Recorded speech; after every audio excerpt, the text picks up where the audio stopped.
y a le parallélisme des images. Vous voyez ces images, ce genou à terre, ça rappelle Colin Kaepernick, ce joueur de la NFL football américain 2016, une manière de montrer, de lutter contre les violences policières pour Colin Kaepernick. Parallélisme évidemment des slogans. Vous voyez des slogans en anglais dans une manifestation française. No justice, no peace.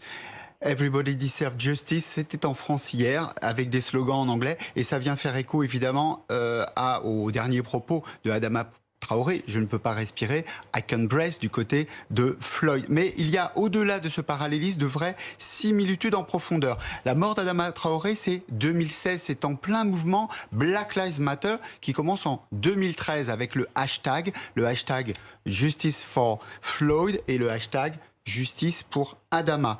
Les revendications, les mêmes, impartialité de la justice, dénonciation de la violence policière et dénonciation du racisme. Et dans les deux cas, deux familles face à des institutions, la famille de Floyd, la famille d'Adama Traoré font la même chose, demandent des autopsies privées, indépendante dans les deux cas. Du côté de Floyd, vous l'avez vu il y a quelques heures, c'est l'asphyxie.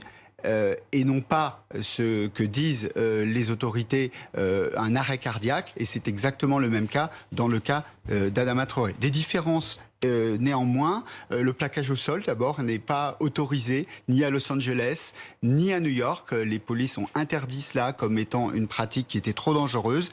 Et puis le préfet allemand qui dit qu'il n'y a pas de racisme dans la police. Alors là, aucune autorité américaine n'a dit cela, pas même Trump, qui s'est un peu offusqué de ces images. On reconnaît aux États-Unis qu'il y a un vrai problème de racisme chez certains policiers, évidemment, pas dans toute l'institution.